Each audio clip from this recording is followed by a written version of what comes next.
Welcome to Ask the Tech Coach, brought to you by the TeacherCast Educational Network. If you are in charge of professional development and looking to build an innovative digital learning experience, this is the podcast for you. Join us each week as we uncover strategies that tech coaches are using to drive their digital transformations one classroom at a time.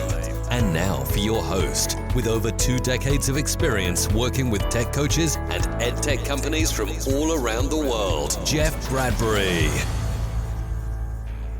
Hello, everybody, and welcome to the TeacherCast Educational Network. My name is Jeff Bradbury.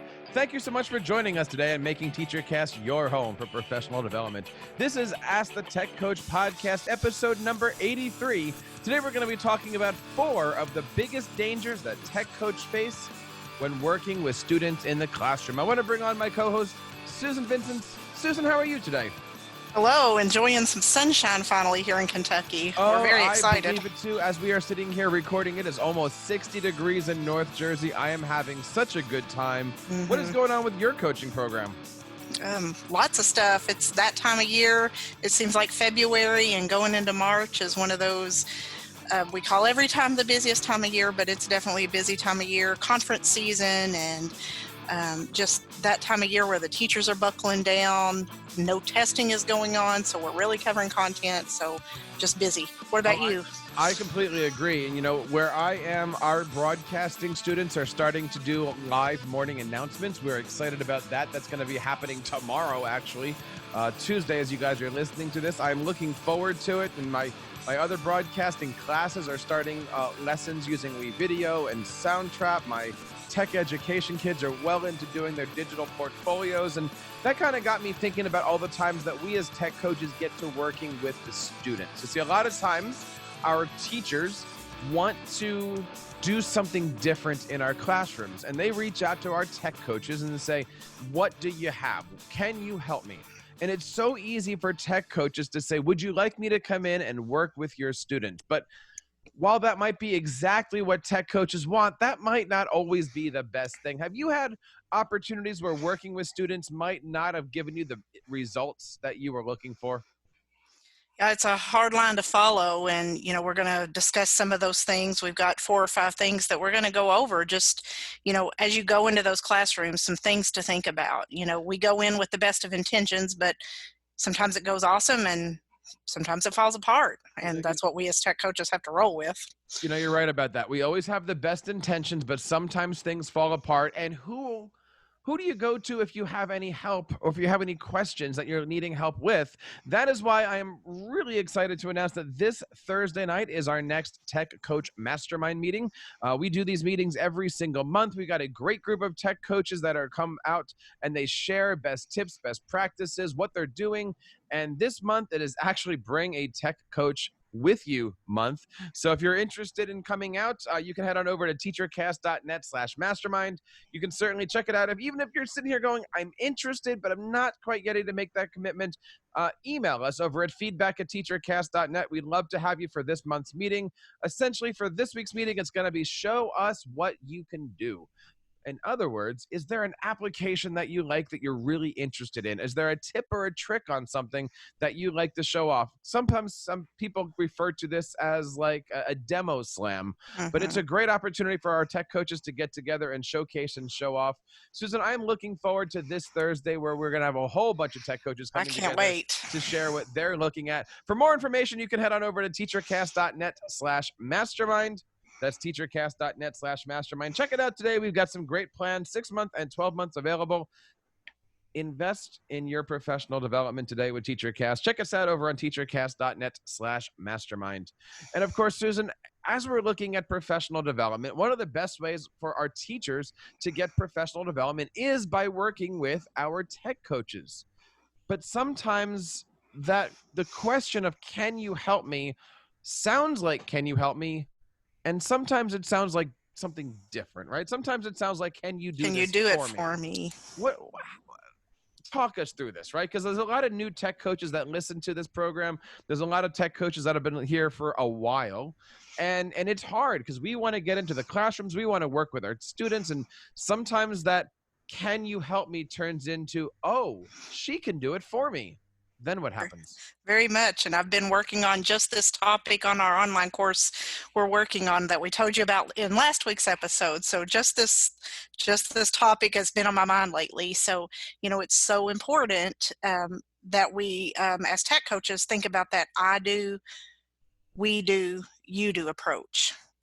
So one of my philosophies in my years as I've learned and evolved is, yes, I will come in and do it for you and demo it and show you and model how to get students started on a Google slide or how to get students started on an interactive notebook. But then we do it together. Then you take off and you go with it. Grow your wings and fly yourself. That's hard, right? Because as you said, Yes. we talk about it, we plan it, we share it, I model it, we work on it together. But sometimes a lesson is just a one-day lesson. So how do you set yourself up to a situation where you model something and then the teacher does it when, that whole Google Docs lesson or that OneNote lesson or whatever it is only going to happen once? Yeah, and with me, it's just a whole follow-up thing of, okay, now you've learned how to do this with your students using Google Docs for this purpose. Now, how can you take the Google Doc and use it for this purpose and that purpose? A lot of what I do lately is just to get into their classroom is I'll go demonstrate how to facilitate a breakout box lesson. Yes, I'll do it for them the first time, but then I offer PD at our PD days on how to set this up yourself. And then I follow up with them of, have you tried this? We did this in math together when I did it with you and for you. But now have you tried it in science? Have you tried it in English language arts? Now, it's a lot of follow-up. It is fun to go into classrooms and work with our teachers and work with their students, right? And, some of us are full-time tech coaches and some of us are tech coaches that have full-time teaching loads. And I always find it fun to go into other classrooms and work with their students, but there's a lot of challenges to that. The first challenge I often come up with is you don't know who the students are. You're not sure who, and I don't want to say the good ones, the bad ones. That's not the right way of putting it, but you don't know all the different, what's the right word here? You don't know the environment that you're walking yourself into sometimes. No, there's cultural things, there's behavioral things, there's students with special needs, there's just subtle things of that homeroom teacher knows how to communicate with that one kid in the middle of the room, which might just be going and standing by his chair while she's presenting. And we as a tech coach don't always know that, and then that student is going willy-nilly everywhere, and we don't know how to handle it. And oftentimes the teacher will stand back in the room thinking, maybe I don't need to cut in and interrupt the tech coach while they're teaching. In my opinion, I'm like, yes, please cut in and take care of your students because you know their needs better than I do. So the situation is a tech coach is in front of the room and they're teaching a lesson. They are the teacher of the day. Now, we'll talk a little bit later if that's a good thing or a bad thing, but how do we get around this? What happens if we find ourselves working with students and you realize, I need to figure something out? Or, and this has happened to me, you call on a student and then next thing you know, you're accidentally embarrassing a student, or you try something or you say something and it just goes completely wrong because that student might take it the wrong way for whatever reason. I mean, I had a situation where a lesson was going amazing, and then I called on a student didn't know the answer. Next thing I know, the student got up and ran out the room crying because I embarrassed the student. Now, of course, I had no reason to think that I was embarrassing the student, but it was a situation, and we had to fix the situation. How does a tech coach avoid all this? Well, I think it's important, and I'm as much guilty of this as anyone, is it's very important to try, if possible, to meet with that teacher beforehand. Try not to make it a last minute thing. I know there's a lot of cases where a teacher will ask me in the hallway, can you come in tomorrow and show my class how to do so-and-so? And it's so last minute, you're planning something and you don't know those students. If it can be more of a cyclic coaching cycle type activity that you're planning, and then you as the coach are presenting the I do, we do, you do approach, you have more opportunity to have that teacher teach you about his or her students. And that's not always the case. right? Mhm. I Not know at you all. with yourself, you're in multiple buildings. I used to be in multiple, and sometimes you walk in the morning and a teacher finds you and says, hey, seventh period, I'm doing this. Would you be able to come in? And you're like, fine. And then Yes, during seventh period, they're like, hey, could you just show this off because you're really good at this? And even though it might be a perfect coaching opportunity, you're still in a situation in front of students without all the planning. I mean, you don't want to say to a teacher, no, I'm not going to help you. We should sit down and exactly. plan this first. You're going to take it as you can. But at the same time, how do you do it?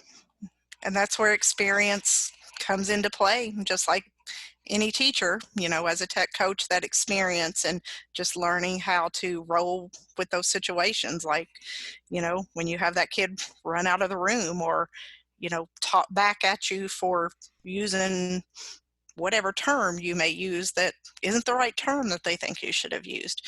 One You thing just I've learned learn as to a roll tech with it. coach is when you're, I don't want to call it substituting, but when you're the second teacher in the room, sarcasm doesn't work. They don't know Never. how to pick you up and how to pick up on No, what you're saying. unless, it takes days and weeks to get to know the regular teacher, much Mm-hmm. less you as the guest teacher. So experience and just being able to laugh your way out of it and move on. So the first challenge we always have is understanding those cultural behavior, who those students are. And if you're in one building, you might have situations where you do get asked on the spot to come in, but maybe you've been working with that class, for months at a time because you're friends with the teacher or you've got a good rapport with that teacher.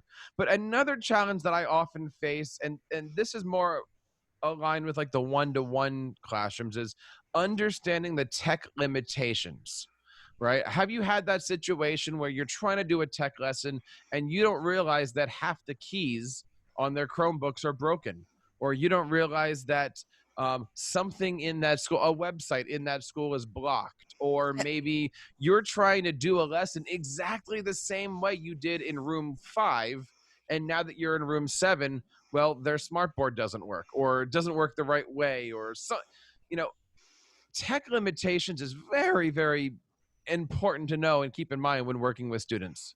And Jeff, I'm sure you've been in those situations where you go in and No, they never. they say, "Oh, the Wi-Fi has been sporadic in here all year."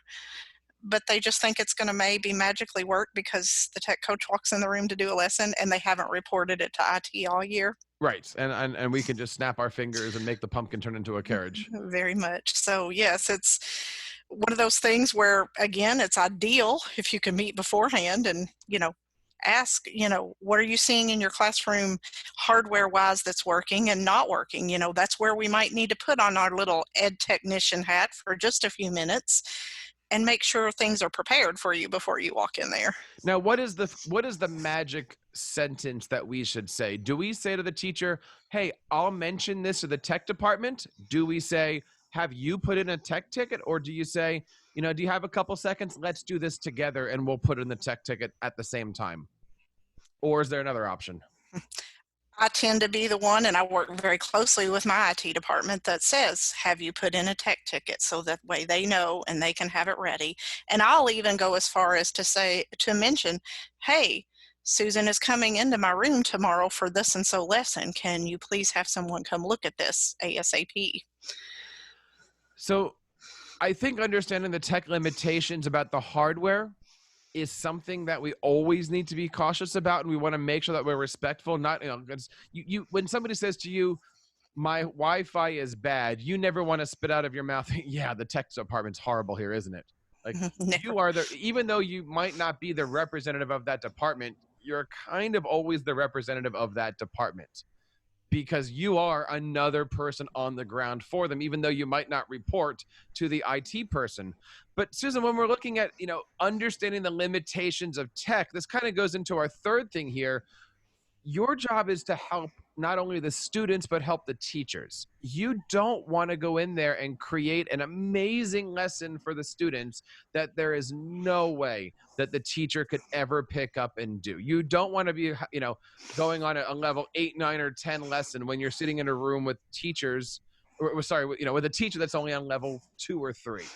And I always Absolutely. try to figure out, while I'm working with students, what are the limitations, is that the right word, Mhm. of the teacher, So I can create a lesson that the teacher can do, but maybe then ask, hey, how do I do that next step?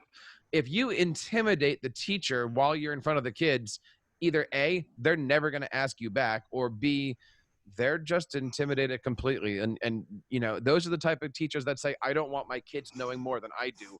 And how do you deal with that? How do you create a lesson that is exactly perfect to what the to what the kids need, when you know that the teachers are not there yet? I make it a huge point because a lot of times I'm in there to demonstrate something new that the teacher has seen in a PD and wants to try in their classroom. So I try to make it a point when I'm talking to the students to say, hey, I'm in here to help Miss Smith learn how to do this with you so that you all will have more and more opportunities throughout the year to incorporate this in your activities. So I try to just include everyone in the learning experience. And I want to say, and I always say, hey guys, you're learning along with Miss Smith, and then you're going to be able to help each other as you try to do this in your classroom activities. So what are some examples here? Right? I'm a teacher, you're my tech coach, and I say, I'm doing something on the Civil War, right? And you come in with, oh, I was just in teacher A's room doing this amazing thing. And then you see my eyes glassing over with, I have no idea how. How do you handle teachers that are reaching out to you because they want some help, but you're starting to realize that they really need more support? And maybe this is a time where you model 100% instead of bringing them into the conversation as a co-teacher, right? There's always those times where you're modeling, there's times where you're co-teaching, and there's times where it's, I'm just going to stand on the back and help out if you need me. Yes. And that's at the beginning of the conversation. Yes, exactly. And, I think that's important to just ask them what they're comfortable with. How far do you want to go? I see you say, I see your interest and I appreciate your interest. Now, how far are you comfortable going? And maybe it's just having the students create a Google slide instead of a poster with marker and paper. And that's as far as they're comfortable going. But, we take what we can get when we get that interest. So it's so, again, going back to that relationship and rapport and asking them if they're comfortable as you move forward. So we talked a little bit about understanding the needs of the students, understanding the needs of the room, understanding the needs of the teachers. Susan, what's the last thing we need to be worrying about here? And, you're in front of that classroom presenting a lesson and, and again, it might be that one-time thing. You need to establish that management style right off the bat. You may have a half hour with them, or you may have up to an hour with them, who knows? But just establishing that eye contact and that firmness, yet friendliness, that you need to get their attention and engage them. But it's important to establish that management style, just like a regular teacher would at the beginning of the school year. You may have them for an hour. Right? Because, you're not their substitute teacher. You're kind of, and I don't, for lack of a term, I never went in as their friend, but you are like the cool guy because everyone sees you as, oh my goodness, that tech coach knows a whole bunch of stuff and he's here to show us these really neat things. How do you not one up the teacher because you're the sage on the Chrome stage? Yeah, just, establishing that excitement and, bringing the teacher in along with me, like I referred to a second ago, just bringing them all into together and saying, hey, we're all going to learn something new today, a new activity. And it's so exciting. And, just trying to get the teacher to be in the back of the room cheering it on too, and being excitement. So establishing the excitement and the engagement is huge. Now, you just said activity. I want to ask you about something that I often face as a tech coach, which is helping out setting up projects, right? Mm-hmm. As a tech coach, we go in, we do our demo, we show off these different things, but essentially you're there to set up maybe a week-long project or a month-long project, whatever it happens to be. Is the tech coach the one that should be saying, okay, guys, here's your homework? Or is that when you pull that teacher out of hiding in the back of the classroom and go, okay, now you assign this? Like, how do you turn from, again, the pitch guy in front of the room for all things technology to, no, teacher, this really is still your classroom, and you need to be setting those expectations, even if you're nervous, scared, whatever. um, these aren't easy things for us to do. How do you handle that transition of power?